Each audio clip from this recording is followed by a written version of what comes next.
नमस्कार साथियों, स्वागत है आप सभी का जेएसके एक्सीलेंस ट्यूटोरियल में। तो आज हम लोग मात्र 2 सवाल देखेंगे। 2 नंबर में पूछा जाएगा ये सवाल, और मोस्ट इम्पॉर्टेंट जो है ये सवाल है दोस्तों। अक्सर जो है हर साल जो है इसको पूछ देता है। तो चलिए इसको जो है आज सीखने का जो है प्रयास कीजिए और इसको आज सीख लीजिए। देखिए कह रहा है कि के किस मान के लिए रैखिक समीकरण युग्म के एक्स प्लस वाई बराबर के स्क्वायर तथा यक्स धन के वाई बराबर 1 के अनंत हल होंगे। ठीक है, तो इसको हम लोग हल करते हैं। पहला को यहाँ पे लिख दीजिए हल। अब देखिए दोस्तों, इसके लिए जो है सबसे पहले आप लोग समीकरण लिख लीजिए। तो हमें जो है दिया गया समीकरण क्या है, दिया गया हमें समीकरण क्या है कि यह के एक्स धन वाई बराबर के स्क्वायर है। ठीक है, या इसी समीकरण को हम लोग को ऐसे लिख लेना है, ऐसे जरूर लिख लीजिएगा, के एक्स धन वाई माइनस में के स्क्वायर बराबर 0 जरूर कर लीजिएगा। और फिर दूसरा ये हमारा पहला समीकरण हो गया। और दूसरा समीकरण क्या है, यक्स धन के वाई बराबर 1 है। इसी बात को हम लोग ऐसे भी लिख सकते हैं, यक्स धन के वाई माइनस में 1, क्योंकि इसको पक्षांतर करके बराबर के इधर लाएंगे तो इधर 0 हो जाएगा ये, और ये हो जाएगा आपका दूसरा समीकरण। ठीक है, समीकरण 1 और 2 को जो हमने ऐसे लिख लिया। और समीकरण 1 और 2 से हमने जो है मान प्राप्त कर लेते हैं, ए और बी का मान। ठीक है, तो ए और बी का मान हम लोग यहाँ से प्राप्त कर लेते हैं। तो देखिए ये जो है यहाँ पे ए होता है, यहाँ पे बी होता है, यहाँ पे सी होता है। ठीक है, तो ए अगर हम लोग समीकरण 1 से तुलना करें तो ए का मान, जैसे कि यहाँ पे एक मानक समीकरण होता है आपका रैखिक समीकरण का, ए एक्स धन बी वाई धन सी बराबर 0। तो इसी मानक समीकरण से हम लोग तुलना करेंगे। तो यहाँ पे देखिए एक्स का गुणांक ए है, तो यहाँ पे एक्स का गुणांक के है, तो यहाँ पे हम लोग a1 कर देंगे पहला समीकरण से। तो a1 बराबर हम लोग ले सकते हैं के। ठीक है, और यहाँ पर a2 ले लेंगे।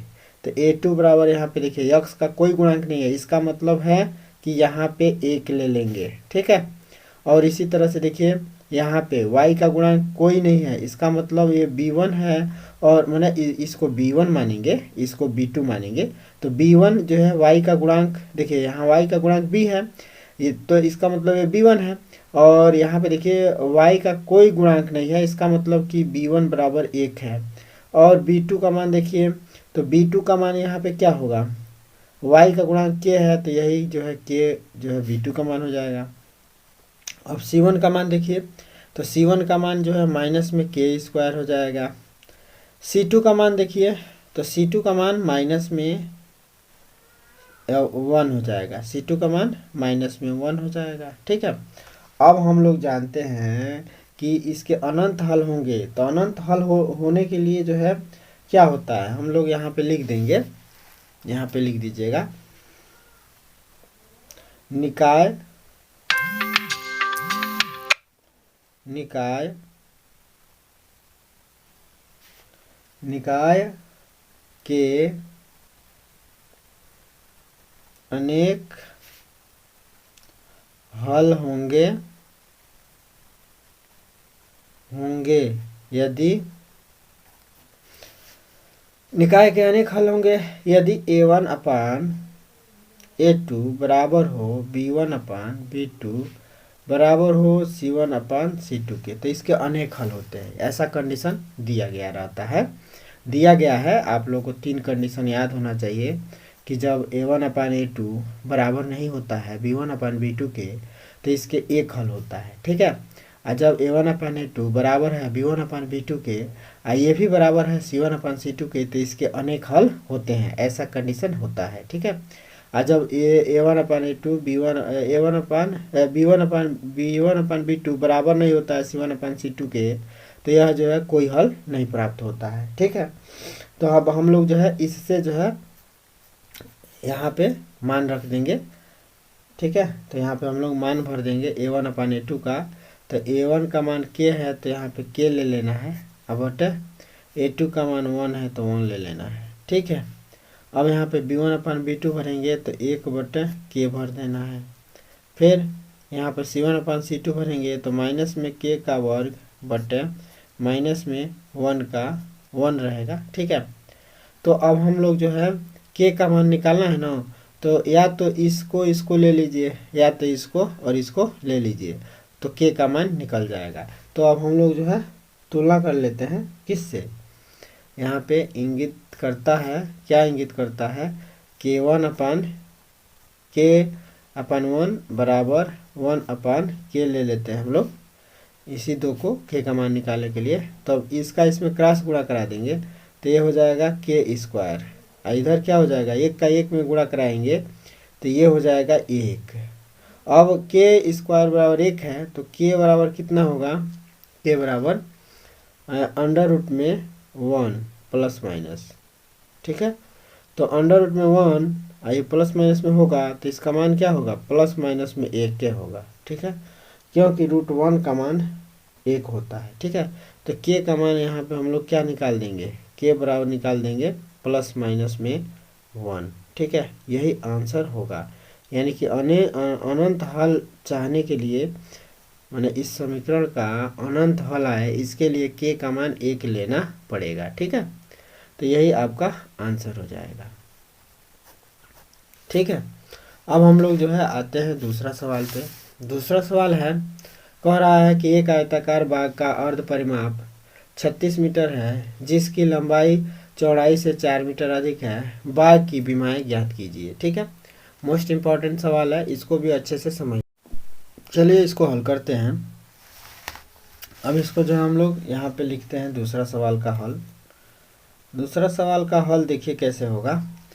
तो कह रहा है कि एक आयताकार बाग है जिसका अर्ध परिमाप 36 मीटर है। अर्ध परिमाप दिया हुआ है, कितना, अर्ध परिमाप जो दिया है पहले लिख लीजिए, अर्ध परिमाप दिया हुआ है 36 मीटर। ठीक है, और कह रहा है जिसकी लंबाई चौड़ाई से 4 मीटर अधिक है। अब हम लोगों को जो है लंबाई चौड़ाई पता नहीं है तो हम लोग यहाँ पे लिखेंगे, हम यहाँ पे लिखेंगे माना बाग की लंबाई, माना बाग की लंबाई, बाग की लंबाई, माना बाग की लंबाई x मीटर है, मानना पड़ेगा भाई। और बाग की जो है चौड़ाई मान लेते हैं हम लोग, कितना, y मीटर मान लेते हैं। ठीक है, तो यदि बाग की लंबाई चौड़ाई हम निकाल लिए तो आराम से इसका परिमाप निकालेंगे। ठीक है, तो अगर इसका परिमाप निकालें, चूंकि इसका अर्ध परिमाप दिया हुआ है तो हम लोग जो है इस बाग का जो परिमाप निकालते हैं तो परिमाप बराबर क्या होता है, परिमाप, आयताकार बाग है, आयताकार बाग है तो आयताकार बाग का परिमाप यहाँ पे लिख दीजिएगा, आयताकार बाग का परिमाप बराबर क्या होता है, 2 लंबाई धन में चौड़ाई, यही होता है ना।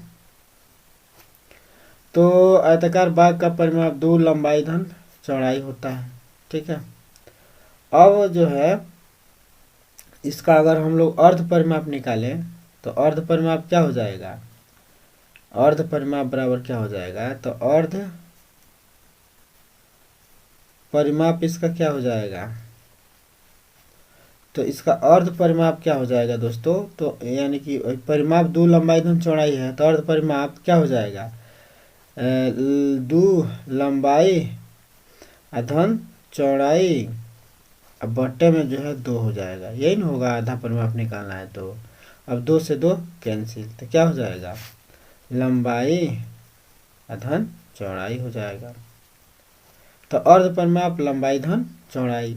अब और इधर देखें तो इधर हम यहाँ इंगेज कर देते हैं और अर्ध परिमाप यहाँ पे भर देते हैं, कितना है अर्ध परिमाप, 36 मीटर दिया हुआ है, 36 मीटर अर्ध परिमाप है तो यहाँ पे अब अर्ध परिमाप और 36 मीटर भर लेते हैं तो यहाँ पे 36। ठीक है, और लंबाई धन चौड़ाई कितना है, तो x धन y है, यही है ना, तो x धन y बराबर कितना हो गया, 36 मीटर।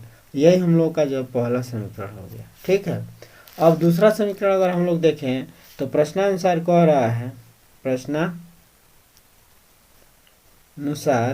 प्रश्नानुसार ये कहा जा रहा है, प्रश्नानुसार यही कहा जा रहा है कि क्या कह रहा है कि जिसकी लंबाई चौड़ाई से 4 मीटर अधिक है, ये जो लंबाई है ना चौड़ाई से 4 मीटर अधिक है, अर्थात लंबाई चौड़ाई से 4 मीटर अधिक है। इसका मतलब क्या हुआ कि अगर लंबाई x है तो चौड़ाई कितना है, y धन 4 है, यही है ना भाई। ये जो लंबाई है चौड़ाई से 4 अधिक है तो चौड़ाई में 4 जोड़ना पड़ेगा, तब जाके समीकरण संतुलित होगा कि नहीं होगा। मैंने भाई कांटा हो गया, यानी कि अब जितना लंबाई है उतना चौड़ाई हो गया। तो या तो मैंने हम इसको जो है ऐसे ही समीकरण बनाएंगे कि लंबाई चौड़ाई से 4 अधिक है तो चौड़ाई में 4 जोड़ दिया तो ये दोनों पक्ष बराबर हो गया, ठीक। या तो जो है x माइनस वाई कर देंगे, ठीक है, ये मैंने इसको पक्षांतर कर दीजिए तो x माइनस वाई बराबर 4 हो जाएगा। नहीं समझे, देखिए कह रहा है कि लंबाई जो है चौड़ाई से 4 अधिक है, तो लंबाई हमने माना है x, तो x जो है कितने के बराबर है, चौड़ाई से 4 अधिक के बराबर है, तो चौड़ाई में 4 जोड़ देंगे तो ये जो है समीकरण हमारा बन गया। और इस समीकरण को हम लोग y को इधर कर देते हैं, पक्षांतर कर देते हैं, तो x माइनस वाई बराबर 4। अगर कोई स्टूडेंट अगर समझदार है तो x माइनस वाई डायरेक्ट बराबर 4 भी लिख सकता है। क्यों, क्योंकि देखिए ये जो है इससे 4 अधिक है, इसका मतलब इसमें से इसको घटाने पर 4 प्राप्त होगा, ठीक है। कोई भी चीज़ अगर 4 अधिक है ना तो उसमें से घटा दिया जाए तो आराम से जो है उनका अंतर 4 होगा। जैसे कहा जा रहा है कि 8 है, ठीक, आई जो है 4 है, आई 8 है, आई 4 है, तो कहा जा रहा है कि आई 8 इससे 4 अधिक है, इससे 4 अधिक है, तो इसका मतलब कि इसमें से इसको घटाने पर जो अंतर प्राप्त होगा वही जो है 4 होगा। 4 अधिक है तो इसको से इसमें से इसको घटाएंगे तो 4 प्राप्त होगा, कहने का मतलब ये है अगर ये 4 को अधिका है तो, ठीक, तो इतना हो गया। अब इसको समीकरण नंबर हम लोग 2 मान लेते हैं, समीकरण 1 और 2 को हल कर देते हैं, ठीक है, समीकरण 1 और 2 को हल कर लेते हैं। अब देखिए x धन y बराबर 36 है, तो इसको हम लोग ऐसे भी लिख सकते हैं, x धन y बराबर 36 ऐसे भी लिख सकते हैं, ठीक है। इस समीकरण इसी को 2 मानिए, 1 मानिए, इसी को 1 मानिए, हटा दीजिए इसको, ठीक है, क्योंकि इस रूप में है तो इसको इस रूप में लाइए। अब हम लोग समीकरण 1 और 2 को जोड़ लेते हैं, तो लिखेंगे समीकरण 1 अधन समीकरण 2 को जोड़ने पर, ठीक है। तो समीकरण 1 धन 2 करते हैं, तो समीकरण 1 कितना है, x धन y बराबर 36, समीकरण 2 कितना है, तो x माइनस वाई बराबर 4। अब इसको अगर जोड़ेंगे तो x 2x हो जाएगा, प्लस में y माइनस में y खत्म हो जाएगा, और 36 और 4 कितना हो जाएगा, तो 40 हो जाएगा। तो x बराबर कितना हो जाएगा, तो 2 40/2 हो जाएगा, 2 विषम 40, तो ये हो जाएगा 20, 2 विषम 40 तो ये हो जाएगा 20। तो x की वैल्यू कितनी हो गई, 20, x की वैल्यू कितनी हो गई, 20। अब हम लोग y की वैल्यू निकाल लेते हैं, तो x के इस मान को समीकरण 2 में रख देते हैं, x के इस मान को समीकरण किसी भी समीकरण में रख सकते हैं, समीकरण 2 में रखने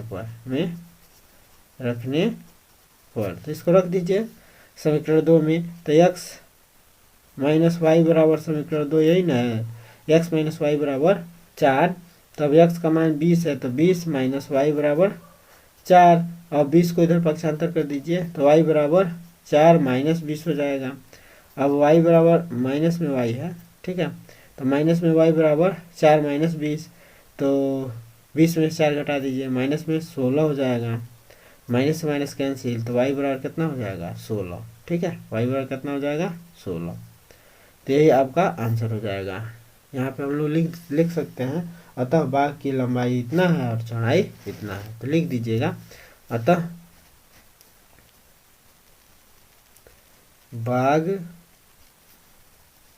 की लंबाई जो x माने थे बराबर है 20 मीटर, ठीक है, और चौड़ाई, अब यहाँ पे x मत दिखाइए, लंबाई डायरेक्ट लिखिए कि 20 मीटर है और चौड़ाई डायरेक्ट लिखिए 16 मीटर है, ठीक है, क्योंकि यही x और y का मान निकला है। तो ये मोस्ट इम्पॉर्टेंट सवाल है, इसको अच्छे से समझ लीजिएगा, याद कर लीजिएगा, समझ लीजिएगा, ठीक है। और भी कोई इंक्वायरी हो, कोई समस्या हो तो आप लोग ज़रूर बताइए दोस्तों। फिर मिलते हैं अगले वीडियो में, तब तक के लिए जय हिंद।